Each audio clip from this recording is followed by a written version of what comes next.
man? Scary.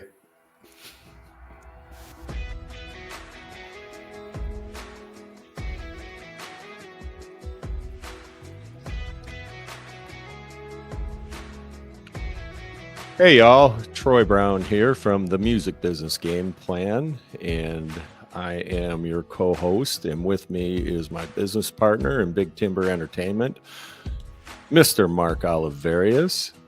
How you doing tonight? Troy, I'm good. How are you, brother?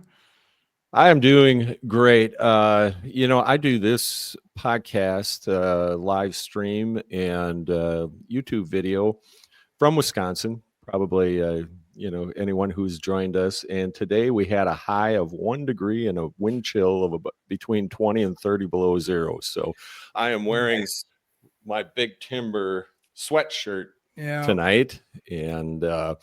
And of course, everyone, if you want any Big Timber merch, you can go to bigtimberentertainment.com.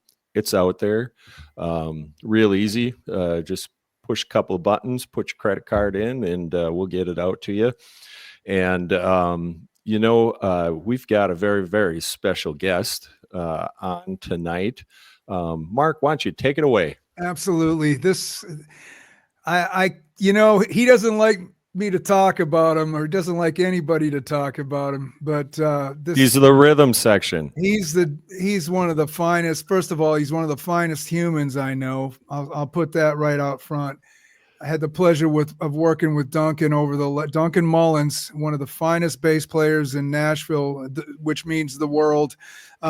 He's incredibly busy. I've had the pleasure of working with Duncan we were on sessions. I was calling you 20, 25 years ago, Duncan. Yes. And what a treat to have you on, with our show. And we want to talk about your story and some of your stories and just some of your maybe life hacks to this town and to this business, this crazy business. But as you can see, folks, in the credentials or in the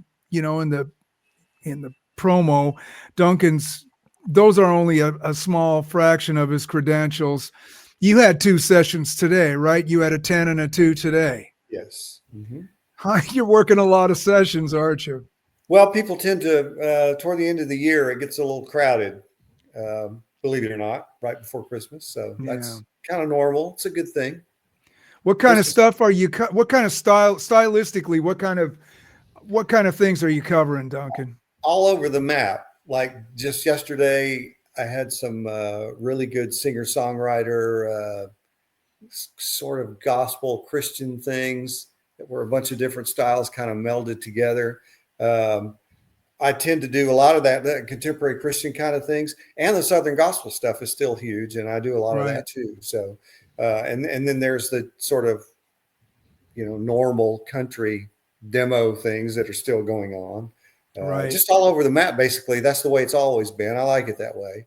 Absolutely. Well, the gospel, the Christian, I mean, you and I have spoken about this amazing woman who you worked with live and in the studio, Amy Grant. Mm-hmm. When did you start working with Amy? Well, that started after I graduated from Belmont College and hit the road pretty quickly with Wild Man with Jerry Reed, of all things. That was my first gig on the Troy, road. there you go. Amos Moses was a Cajun. Yeah, quite an education in so many ways, and a great experience. And a funny thing happened. I'm in the shower one day. I've got the phone in the bathroom with me in case a session comes in. And the phone rings, and I get a phone call from Kerry Marx, a fabulous guitar player who's a music director at the Opry now, and still I see him all the time. He called kind of laughing, saying that Amy Grant's office had called him thinking that he was a bass player. They needed to audition a bass player, and he thought that was the funniest thing. And I, immediately the light bulb went off. I found a way because I knew some people that kind of knew people in her camp. And I arranged to have an audition, and I went to SIR, and there was Michael W. I believe who was playing, it might have been Mark Hammond. I think Mark was playing drums, and Amy and myself, and that was it. And I've always, when I get into audition situations like that, I try to sort of do a real quick study of the main songs, the things you have to know, right, if you were going to work for this artist. And I had done that over the space of like 2 days, and it's tried. Back then I could memorize it. I memorized all this stuff. So we get to SIR, hey, do you know such a song? And I would say, count it off, let's play it. So being prepared like that, I think really helped me a lot. And I ended up getting that job on the road with Amy, going on her tour. And again, just a fabulous experience. She is everything that people say she is as a human, and my goodness, and a performer. And it was all great. Was that the Brown Bannister days of a production wise? Or definitely, yes. So Jerry McPherson was playing guitar with you guys? Jerry was around. Yes, he was there. Mm-hmm. Man, oh man. And Michael was playing keys. Yeah, Michael would do his own things too, but he also played piano in Amy's show. And it was so funny because we would play songs that Michael was working on at sound check and kind of work these things up. And of course they later became huge hits for him, but they first happened out on the road, which was really interesting during sound checks. So that's cool. That's cool. Very cool. Duncan, but, go ahead. Sorry. Yeah. I was going to ask you, how'd you get started in the business? I'd have to go way back, I guess, with my parents both being musicians. Born and raised in Nashville, one of the few, I think, native session guys. I don't know too many others. My parents were both here in the music business. They both played in the Nashville Symphony. My dad played trombone, and my mom played tuba, of all things. And my dad was a great jazz player. He had played in Gene Krupa's band back in the day. And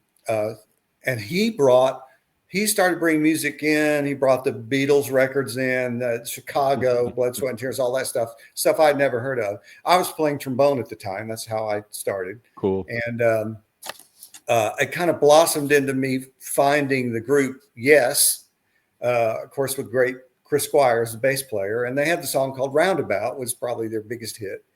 And that bass line intrigued me. There was, it's iconic.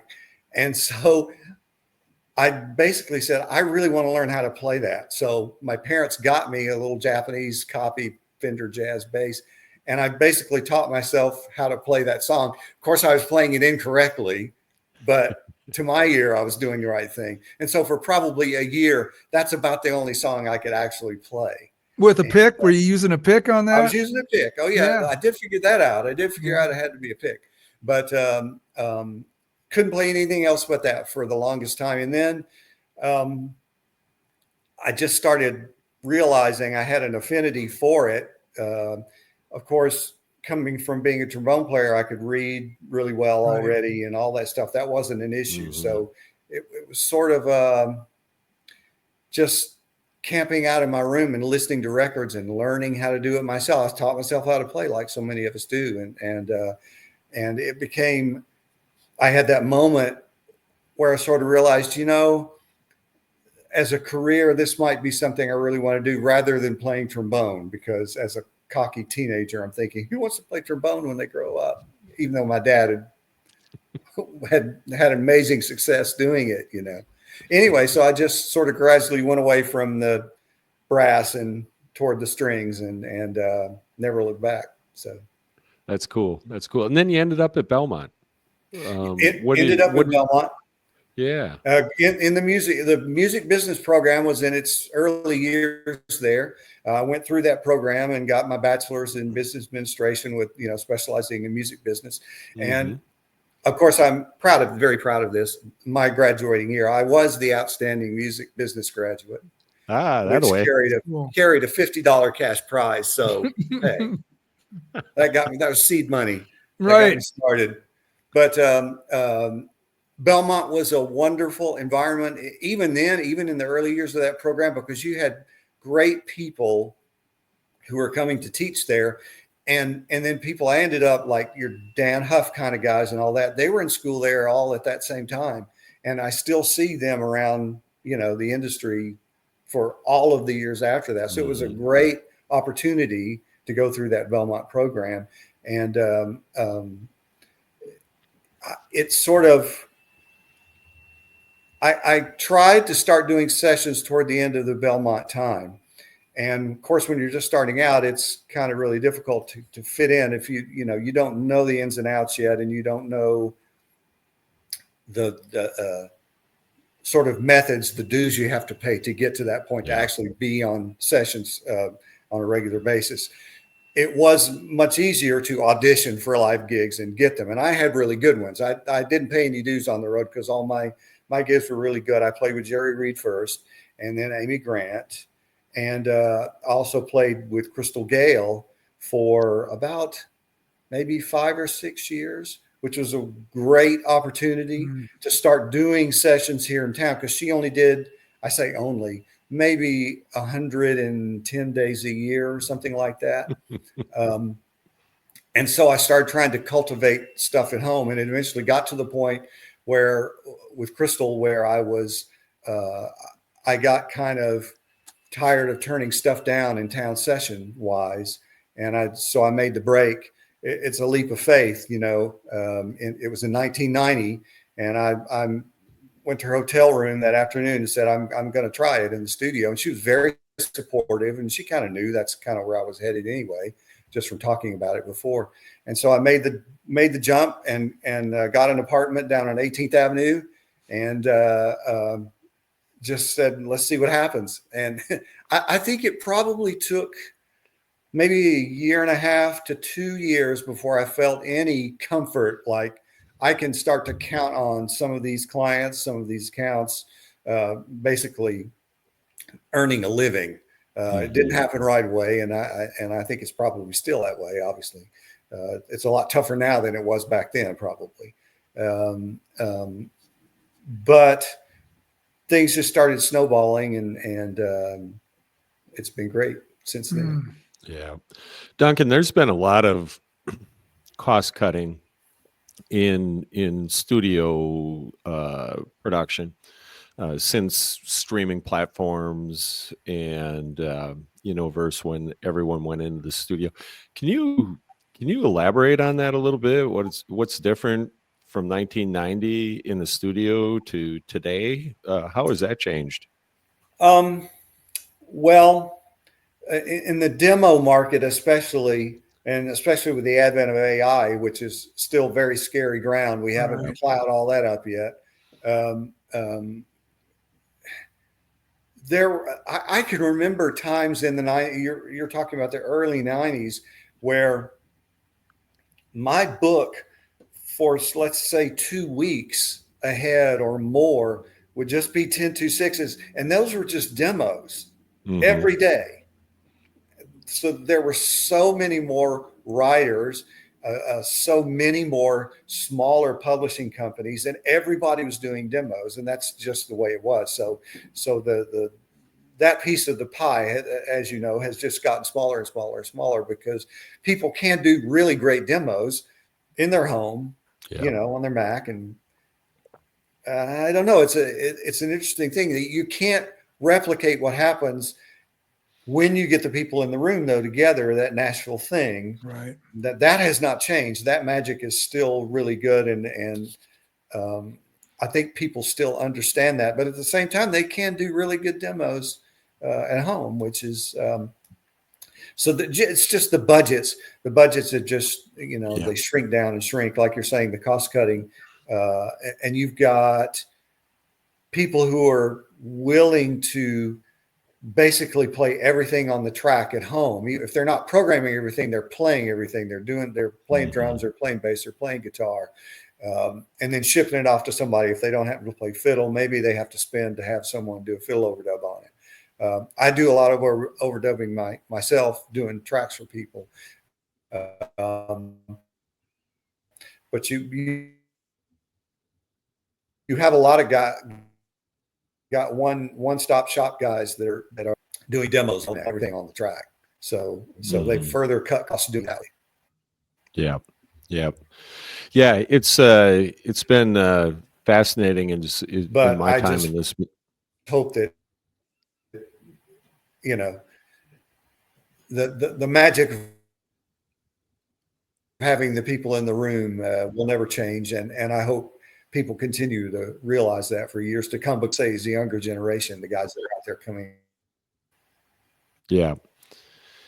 Yeah. Duncan, it's this business in the time that I've been in it has been, it, it's been the streaming time, and the, the, the revenues, due to streaming versus when those records were cut and sold, through the music stores and what have you. Um, what where do you mentioned AI, in scary, Okay. where do you see some of the artists, are they trying to use it, are they trying to embrace it, figure out how they can use it, what's going on out there in AI? Okay. Well, the beginning of your question I missed. I'm sorry, your connection went away and I lost both of you guys for that whole that whole setup. If you would repeat it, that would be great. Yeah. So with the streaming and the revenues from streaming isn't the same as it used to be in this business, and in things now, even since I've gotten into the business, AI has everyone a little bit. You mentioned it, a little bit on edge.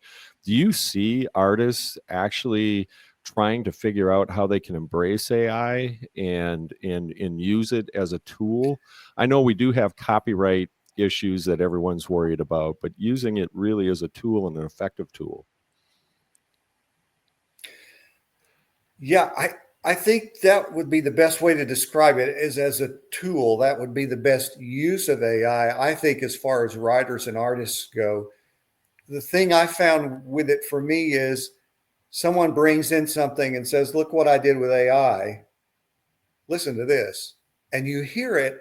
And I have yet to hear one thing that I wanted to hear more than one time Mm-hmm. because it's lacking that humanity. I think that Yeah. shines through. Yeah. And as long as that is the case, then it is best used, just like you said, as a tool to maybe get a point across. If someone can't exactly express themselves musically, they could bring this in and say, I want it to sound like this. Even if they say that, you want it to sound like that, even if you're replicating what the AI does, it's still, once you bring the human touch in, it's going to improve it 100%. Yeah. Yeah. Well, I was just speaking with, I was at a well-known steel player's place yesterday who you work with a lot. And he was talking about, the record and well, it comes back to that Randy Travis record, I guess, and the impact that's had on people. Would you say that's kind of been the introduction of AI into Nashville? Pretty much. Yeah, I think so. I think so. I think we underestimate what's going to become of AI in the music business. I don't think there's any way to guess where it's going to go or how it could be. You don't want to say legislated or controlled. At the same time, though, you really need to talk about those things. The copyright issues with AI are just, it's a labyrinth, right? I mean, you've got so many layers there to think about. Thankfully, I don't have to worry about that for me. Yeah. But as a young writer, you're talking about streaming royalties and how does AI fit into that? And how do I make a living as a writer anymore that, people who really want to do it? I'm not sure how they do that. I mean, I've not had to try to figure it out, thank goodness, but it's quite an issue. Duncan, don't you think that, you particularly in your role in music, playing the bass, most people can tell when it's real. You mentioned that, not one thing that you've heard that you want to really hear again. Mm-hmm. When you have a really good songwriter, and we've talked about this with other guests, you can tell when it's coming from the soul, right? Sure. You can tell Yeah. when they take ownership. Right. And I think that and I think even everyone hears music every day. I think even the untrained ear will be able to pick that up. However, will society get used to some things that end up being AI generated? Is that going to become a part of our culture? Right? Well, No one knows. I no one knows, but they sure got used to hearing auto tune. Right. And now you have kids that come up that sing naturally tuned. So there you go. I mean, that's a perfect example of how that can just permeate without people even really knowing what's happening. And it becomes literally in their DNA. It's very strange, but it happens. So I think AI is going to have that sort of an impact in some way or another, but I'm not sure how. Yeah. But back to the humanity of it, of the real session player, we're so affected. That's why we always want rough vocals when we're doing demos or custom projects. We want the artist to sing because it affects you, right? Not just lyrically, but whatever they're bringing to their performance, and they go up and do something and it causes me to go play a lick that kind of follows the emotion of what they're doing. That's the magic to me. It always will be. And I think people are affected by that, whether they understand it or not. So I think that's going to continue. I hope. Yeah. Have you counted the number ones that you played on? Oh, Lord, I don't count anything like that. I was thinking about this earlier. I thought, please don't ask me anything about anything I've ever played on, because I will never. I'd have to go to an all music page or something like that and look down the list and go, oh, really? I don't know. I think, and it's funny you would bring that up. And I think that's something I don't have really any regrets of anything I've ever done doing this business, but I do regret having a mindset of a session player, which is when's the next session, right? Yeah. Always like looking to get booked on this and this, and how busy can I be, basically, and then not paying any attention to what you're doing other than in the moment on the session. You're obviously giving your 110%. At the same time, you're not really, I feel guilty of not really living through those experiences, sort of just moving through them to get to somewhere in my mind that I think this is where I want to go as a session player. I don't know what that is, but I'm going to get there, right? You're just so driven. I think that's the thing, is you're so driven, you kind of just miss some really cool stuff along the way. And part of that is exactly what you're saying, like stuff that you played on. You just kind of, I forget.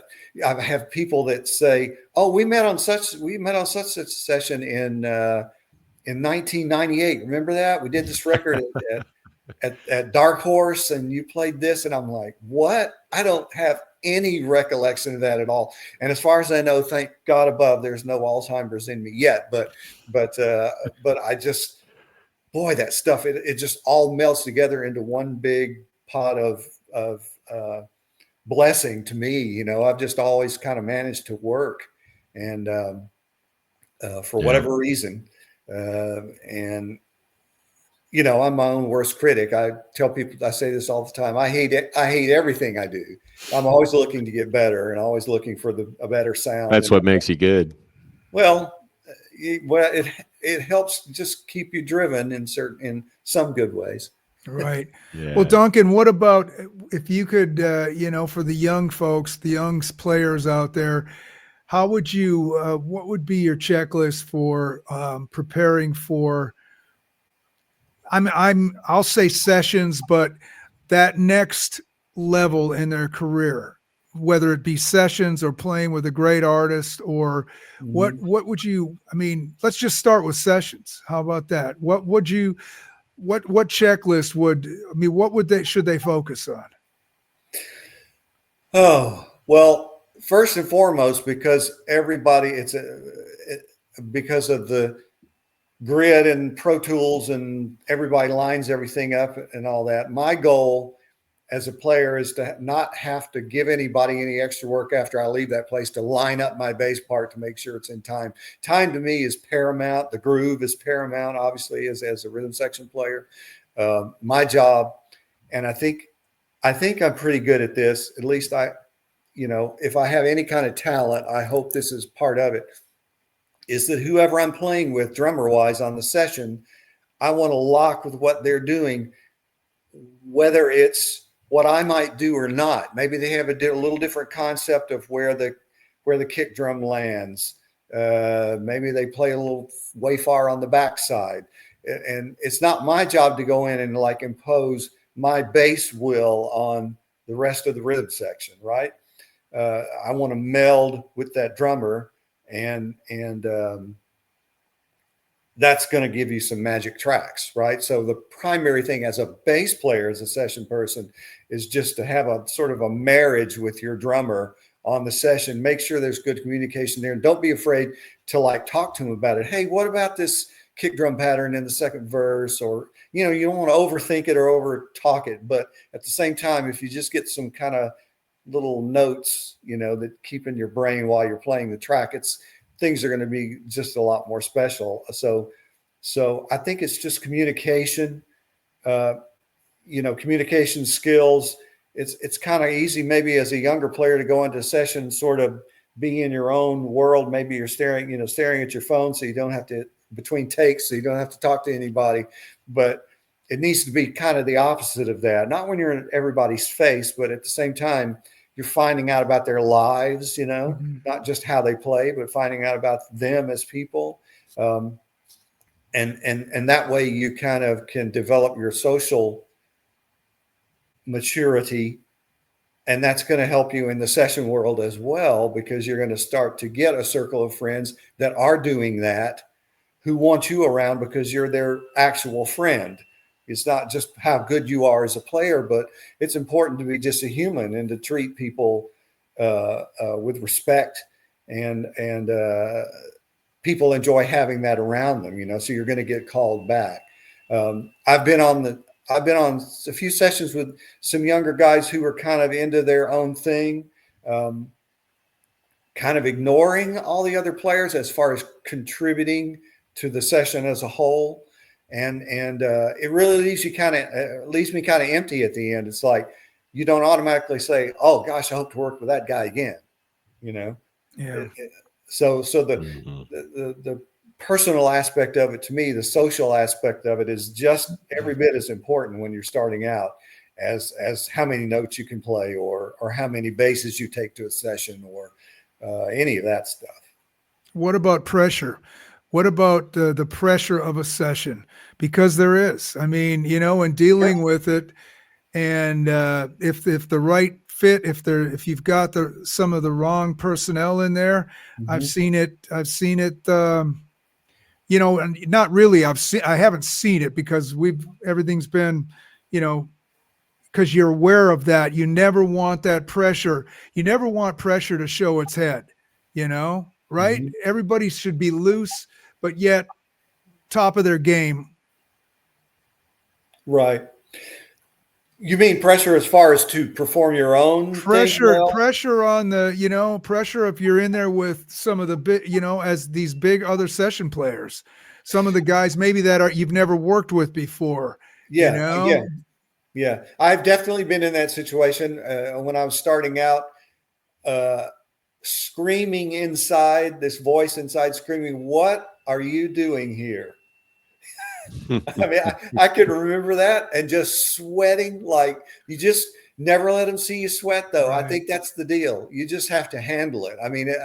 It's an inner skill, life skill. You have to learn to perform under that pressure, because it's going to be there, and it will take a long time for that pressure not to be there, especially when you start getting involved with like you're talking about, some heavy hitters. And they may not have the greatest attitude toward you as a new guy. That's a really awkward place to be. I've been there many times when I was starting out, where I felt like they actually just didn't even want me to be on the session, right? So at that point, you just go into defensive mode, and you try to be civil, but at the same time, you just got to prove yourself. Right. So to handle the pressure, you basically focus on your own skills, not worry about what anybody else thinks or says or looks at, how they look at you or anything. It's basically about, I'm going to do my job the best I can do. And that will win in the end, right? Because somebody's going to hear that later. Some engineer that's mixing it, some producer hears it. They're not going to care, that you were the young kid on the session. They're just going to go, that sounds really great. That's really tight. It's really tasteful. It's got a great tone. I mean, those are the things that matter after you walk out of the studio. So you just have to have all that stuff prepared when you go in, and that's to handle those pressures that come up. Right. Mm-hmm. Duncan, what's the best criticism you've ever gotten as a studio musician that you've taken it though, and you've like, that's great advice. That's great criticism. Yeah. You know what? I think that's a pretty easy answer for me, actually, because when I started doing some maybe a little bit higher profile sessions, I upgraded my rig that I had in the studio. It was quite simple for bass. It usually is, and that's fine. It was basically a preamp. I had a really nice compressor, and I had an EQ. And because I was young and naive, I had the EQ placed in my signal chain in a way that wasn't the best. And I had an engineer, I won't name him, who was very nice to kind of bring it up at a session. He says, "Hey, what are you running there? How are you doing that?" He knew exactly what was going on. He was just trying to be kind. And I said, "Oh, I'm doing this and this and this." And he goes, "Hey, have you ever thought about maybe switching where the EQ goes in there because of this?" And I sort of gulped, and I went, it dawned on me, he was exactly right. I was basically rendering any EQ I was putting on there, was having no effect, right? And he told me that, and he just kind of said, it was just kind of a comment. He was exactly right. I switched it before we did the next session, and it never changed ever That's since. cool. That's cool. How was Reed on the road? What was it like working with Jerry live? Well, it was as nutty as you would imagine. He's, of course, was brilliant in his own way. He had a concept of the groove, of a funky country groove like no one else. And if you listened to him long enough, if you just tried to understand where he was coming from, you could start to grasp it. So I tried really hard to get the funkiness of that feel that he had. Like, what is that? Where does that come from? And he couldn't put it into words, but he put it into gestures and into just, the way he described the groove. Anyway, it was a great experience for that. And I would also say it was the loudest band I've ever played in my life. We used to laugh every time because Jerry, I think he had maybe two session 400, PV, the big giant PV, and they would set them at sound check. And the first thing Jerry would do every show when he came out was he'd put on his guitar and he'd run his hand across and turn everything completely up. And of course, you can't hear yourself think at that point. So the whole band would just be blasting. I had a cabinet. Awesome. I had a bass cabinet with an 18 and two 15s and an 800 watt power amp. And it was the loudest thing in the world. I can't believe, if I had done that gig for a little more than I did, I would definitely have had hearing loss. That's no like doubt. Playing with the Who. Basically, yeah. It felt at the time, it felt fantastic. You're a kid. I'm out there doing this, this is my first road gig. It doesn't get any better than this. That's cool. But it was an amazing time. How'd you grab that gig with Jerry Reed? How? Yeah. Well, Kerry Marx, I've already mentioned him. Kerry, again, Kerry was playing with Jerry. And again, like me trying to remember what I've ever played on, I can't remember. I think I was doing some sessions with Kerry and the keyboard player named Bob Patin.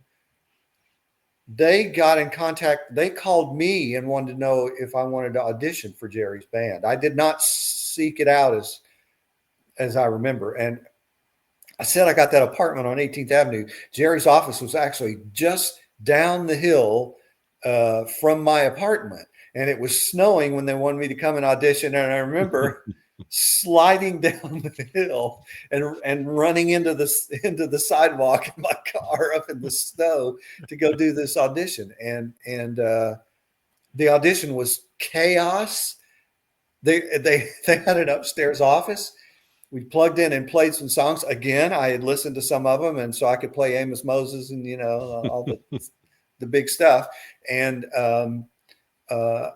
it went well, and obviously because of Bob and because of Kerry, I ended up getting selected for that gig. How important is networking in the music business? Extremely. I mean, right next to how you treat people, that's the biggest thing, because I've seen some of those same people since 1990 I still work with today. So how much more important could it be than that, right? It's right. The same network, the same circles of people. Things interchange, but they always intertwine. You're always going to run across the same people. You may not see them on another session for 6 months, but you're never out of their mind. So one thing I do is, if someone's name pops in my head, if I haven't seen them in a little bit, I go ahead and contact them. I still do that to this day. I text them and just say, how's it going? Not give me work, but just, how are you? Right. Because I sincerely want to know that they're okay. Right. Yeah. And it could be considered networking. I mean, but I've always done that. I think it's interesting that as session players, it's really difficult to get, say, a group of your friends that you work with to sort of go out and do stuff together. Like, I've only done it a few times where, you get a group together to go see a certain movie or something. It's really hard to make that happen socially. So networking in the traditional sense maybe doesn't work so much in the session world. It's more of just a out of sight, out of mind thing. So the networking is just making sure that you are present in someone's mind, So I used to do it. I at the end of the year, I would make a list. I would have a list of everybody to contact just to say Happy New Year, hope it's all great. And I hope to see you soon, all that kind of stuff. Sincerely.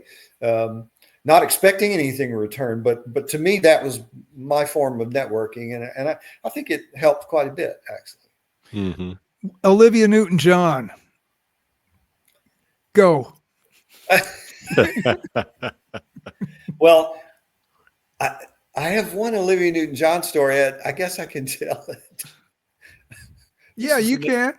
Well, okay. Well, how did it happen? What was the role? What was your role? I mean, what happened there? Well, she came to cut here, and a great songwriter, Hall of Fame songwriter, Gary Burr. I had always been doing a bunch of demos with Gary and playing with him at the Bluebird and a band he had. And he was going to produce a project with Olivia. And the first morning we were going to cut, we were at the tracking room. If you know, Mark, the tracking room. Yeah. And I had a bass amp as well as my direct signal, and the bass amp was in a little airspace between a double door that went out the back of the studio. And so I wasn't feeling great that morning, and I thought, oh, wonderful. if I'm getting the flu or something, and I'm going to cut with Olivia Newton-John for crying out loud. This can't happen, right? So we listened to the first song, and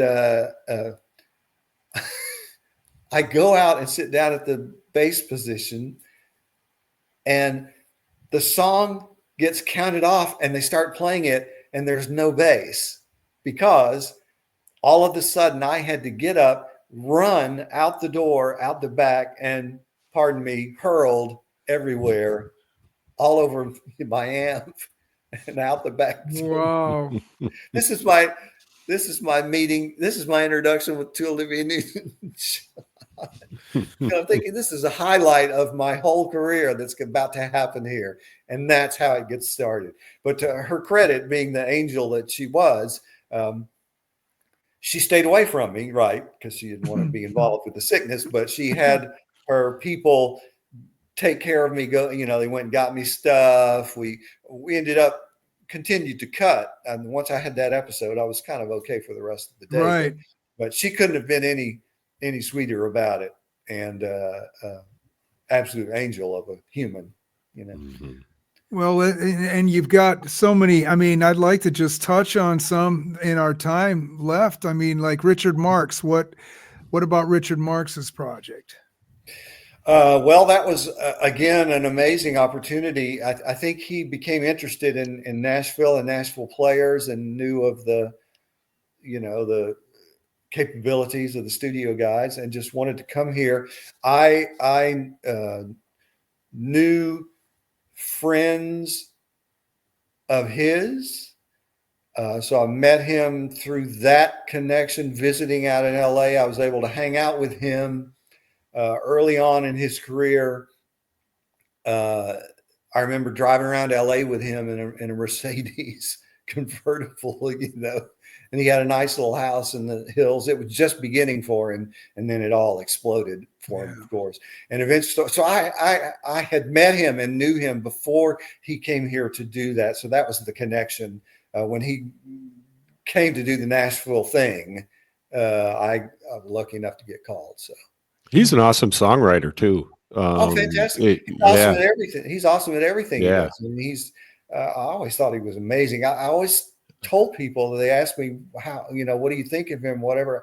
I said, he is the smartest person in the music business I've ever met. There's just a lot going on in there. It's almost a little intimidating, because whatever you're thinking, he's way ahead of you.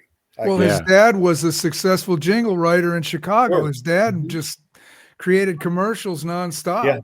Yeah. And, that was Richard's very first, I guess, famous thing he ever did, was like the Tony the Tiger commercials or something. Wow.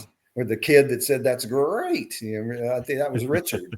Wow. That's what I was told anyway, is what he said. I think that's right. I caught one of his shows 4 or 5, 6 years ago, probably now. And in that story came up, and I don't remember all the details of it, but I was blown away at the songs that he performed that were hits by other people that he wrote. I didn't know that until I saw that show. Yeah. He was a part of the whole being smart and networking thing. This guy, champion of it. Once he got to LA, being an amazing background singer, started singing on people's projects, with Lionel Richie and people like that. And it just exploded for him. He was amazing. Mm-hmm. Duncan, do you get a chance to hear the final, mastered copies of all the songs that you do sessions on, or absolutely not. It was interesting you would bring that up, because people sometimes will do a project. Let's say it's a custom project, and they may ask when we finish the tracking, "Do you want to get a copy of it?" And I go, "Well, yeah," because we never get anything. I usually don't hear any of it, and when I do, thank goodness, I'm usually pleasantly surprised, because like I said, I'm my own worst critic, and I'm always, thinking of minutia on the sessions, right? Yeah. And anyway, but when you hear it later on, when it's removed from about 6 weeks away, and you hear it again and go, "Wow, that is Yeah. That is really good. So, Mhm. but to answer your question, no, I usually don't. Yeah. Yeah. That's amazing. I'm a huge fan, Duncan, of the Wrecking Crew. You try to have read, as much as I could about them. Mhm. And I often wondered that. It never came up in any of my readings how many times they actually really got to hear the final masters of what they had done. I don't really know. Once again, by then they'd moved on to 100 Mhm. sessions later than that Right. other, Yeah. and it's not to belittle the product, but it all Right. starts to kind of run together. Eventually, you just can't hold it all. Yeah. I can't. Yeah. It's your job, right? You're going to Right. work, you're doing your thing, you're doing it well, and you got another session, like you had 2 today, correct? Yeah, and what's interesting about that is even when we have sessions like you talk about cost squeezing, now Mhm. you have some demo sessions that we go do a 3-hour session. Used to be that 5 songs, sometimes in very rare cases 6 would happen. Mhm. Well, now, believe it or not, I just did one yesterday.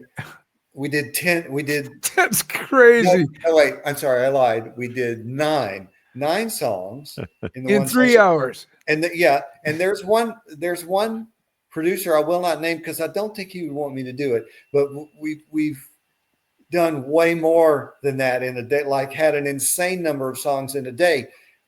But the really interesting thing about it is that the talent in this town is so focused, even though we do that many songs in a 3-hour period, everyone knows their role Mhm. and they're listening to each other.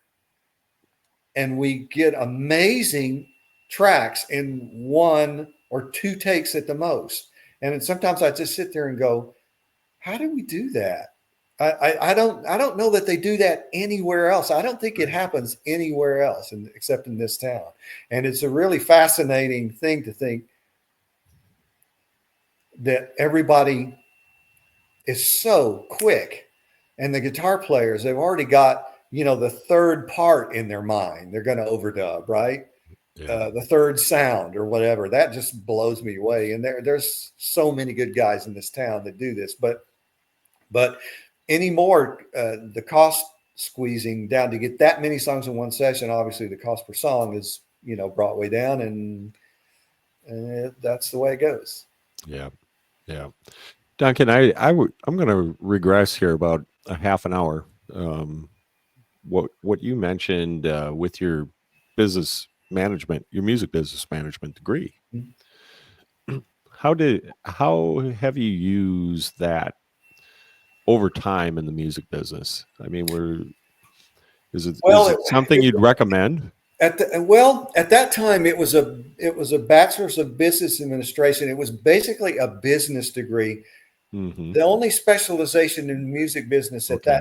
at that time was some production classes, some engineering classes, that sort of a thing. I mean, it's so evolved since then. Mm-hmm. I would recommend it if for no other reason than to establish your base of contacts for years to come. Right. That's invaluable. Mm-hmm. I know, I would recommend Belmont's program. I know Belmont is insanely expensive these days, I'm sure, but any sort of a recording situation like that, I think Belmont is perfect for like session guys because it's in this town and you just can't help but get connected to some good things if you Yeah. go through that program. So I think also for me, I wouldn't have been ready for what I got into after those 4 years. I'm really glad I had those 4 years to kind of be looking at it from the outside and studying what was really going on there instead of just poking at it as Mm-hmm. as an Right. 18-year-old or whatever. But that's just for me. Some guys may find they don't think they need it, and they may not. But I think for most people, the process of maturing into your early 20s that's a good jumping off place into session world. Yeah. Um, Yeah. So it would be worth it. The Yeah. education would be worth it. Yeah. Right? Well, what was it like working with Kenny Rogers? Great. Quite amazing. And I hope I'm not remembering this incorrectly, but I seem to remember every time we would do a song, he would do it in the key of the demo, even if it wasn't him singing. I just remember being amazed by that. I thought, oh, sure, this is going to be too high for him. He can't do this. But no, he would do it in the key. Wow. He would do it in the key of the demo. I didn't never said anything to anybody about it, but I always thought that was fascinating. I will say one Kenny Rogers story, that how gracious he was. When I worked on the road with Crystal Gale, she did a lot of dates with Kenny. And on the dates when we were by ourselves, I got picked to sort of sing duets with Crystal during the show. You know, she had Just You and I, the Eddie Rabbit song, and a couple of others. So when we first started doing it, I would I've got my bass on, I drag a microphone stand in, boom, pop it down. And we do these duets. And eventually Jay Patton, the saxophone player, taught himself to play enough bass to play those songs so I could kind of go out and do it without, just with a mic. And so Kenny, they decided they wanted Kenny to do Just You and I with Crystal when we did some dates with him. He had a show that was in the round with a pit. We were in pit. And so they said, hey, Duncan, can you go back and teach Kenny this song? And so I was petrified. I thought, I can't teach Kenny Rogers anything. What are you talking about? I'll never forget that walking in there. But to his credit, of course, he couldn't have been more gracious about it, even though I didn't even know what to tell him, right? I basically just kind of outlined the melody and he took it from there. But it was really cool working with him. These are amazing stories, Duncan.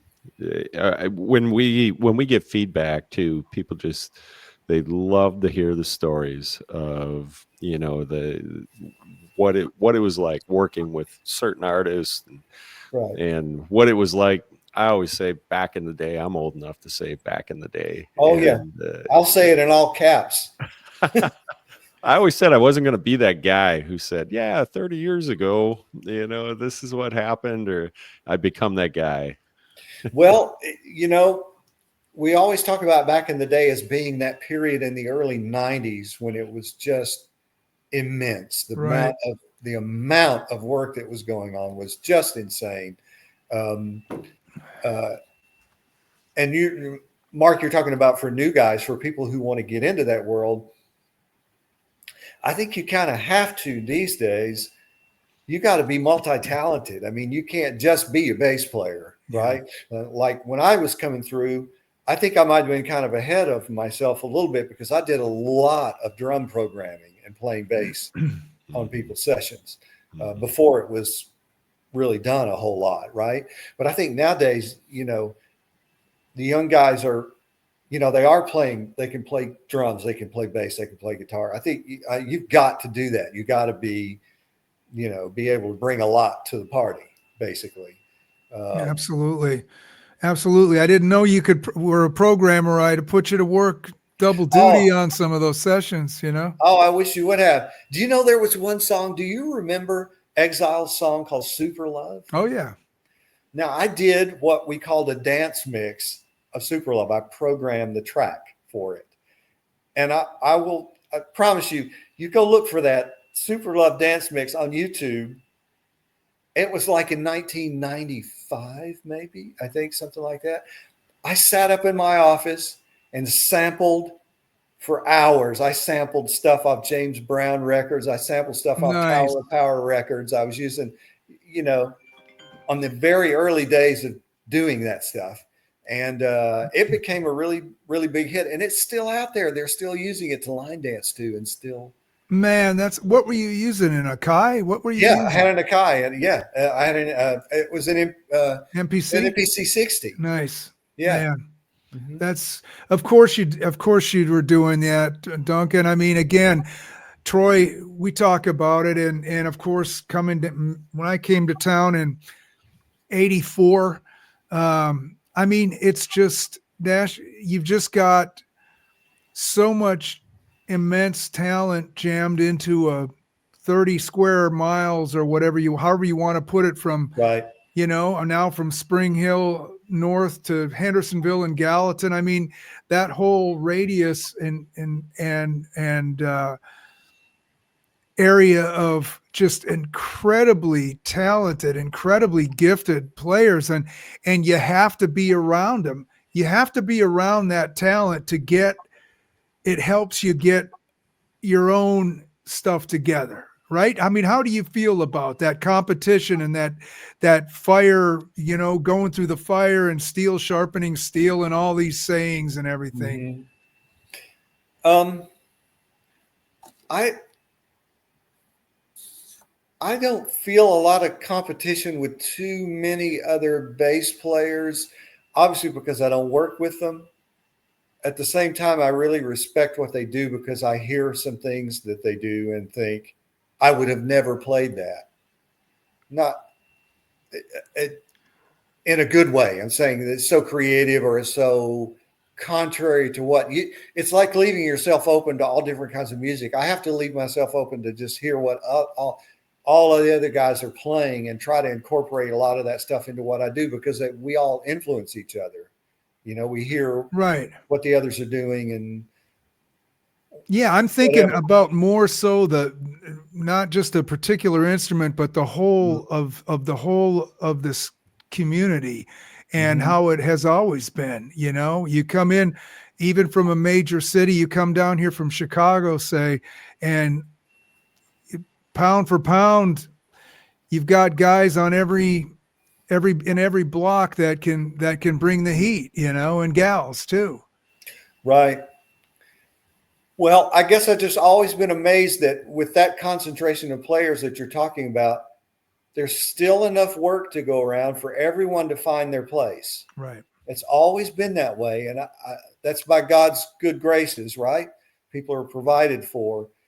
I, being my own worst critic, of course, my thought has always been in the back of my head with the modicum of talent that I have. I've been able to work all of these years, and I'm not kidding. I Dude. mean, there's so many talented players out there, like you're talking about. It could be really intimidating. It could really cause you to fall back into your shell and go, "Why do I bother to do this?" There's some that they're out there. I walked into the studio and I heard Matt Rollins warming up one time, and it was like, good Lord. But but you have to basically, I think the whole thing then is, you have to, and Matt's obviously, we know what he is. He's one of the best in the world, my thinking was you just have to carve that niche out Exactly. that you sit in your lane, Yeah, you find your strengths, and you will find them if you're talented enough to even do any sessions at all. You've got something going on. You just have to cultivate those things, even if you only have a couple of bags. Right. Just be the best you can be at those things, and that'll carry you through. I think you can't be afraid of not being as good at this and this and this as all those other guys out there, as a Matt Rawlings or whoever, right? Right. You just find your own thing and see how far you can take it. I think that's what I've done. Yeah. Duncan, I don't know why I didn't ask you this before. I guess didn't come to mind, but when you get the call for a gig, is it the producer? Is it the artist? Is it who actually calls you for that session? Well, it's all of the above. Yeah. In probably the majority of the cases, it's whoever's leading the session. Yeah. That's usually these days everything's texted. So now you're going to get a text. It's with 6 or 8 people on it. Hey guys, can you do this? That's basically how it works these days. Yeah. I've been fascinated by a little bit on the transformation here in the last couple of years of the artist. Sometimes it seems to me like country music or music goes through a phase where, there's not a lot of new artists, but then all of a sudden, just thinking about Hardy, Morgan Wallen, Jelly Roll, I mean, these guys, they come out onto the scene in what, and it came fast with, it seems to me, in the last 4 years. Have you recognized that? Oh, most definitely. Yeah. And the other thing I love that's come back is the proliferation, I can't speak tonight, of 90s country. Of course, you've had the huge 90s country come back, which is fantastic for guys like me, because I know how to do that. Well, Brooks and Dunn, what about Brooks and Dunn? A couple of great guys. Amazing experience to work with them in the studio, because Ronnie, of course, being who he is, he's a fantastic singer, and it's interesting. I remember that experience because there's only been a couple of times in my session experience where I was listening to what we were playing on the headphones, and I sort of had I don't know how to say it other than an out-of-body experience, where the mix was so good and the playing and the singing was so good that I felt like I was listening to it from somewhere else, and I could look down at my hands and not even understand that that's me playing. I know that sounds kind of strange, Wow. but that's happened a couple of times, and once was with Brooks and Dunn. But to answer I didn't really answer your question. The rise of all these guys that come out of nowhere that are so fantastic. There's a great resurgence, I think, of really talented people. Right? It's interesting. They all have a little bit of a different slant. They all incorporate the rest of the musical world into their stuff in different ways. It's not all the same. It's great to hear that it's just not all the same. Right. Yeah. Oh, man. Well, Duncan, we have taken, I just looked at the clock now. We've taken an hour of your time already. I don't even know if you've had a chance to eat your dinner yet. I had a peanut butter sandwich. What more do you need? Yeah. I love peanut butter sandwiches. With the banana. Yeah. Of course. And I actually will skip the bread and I'll have peanut butter and banana. So anyway. Oh yeah, you do like knife it, like put it on a banana? Yeah. That.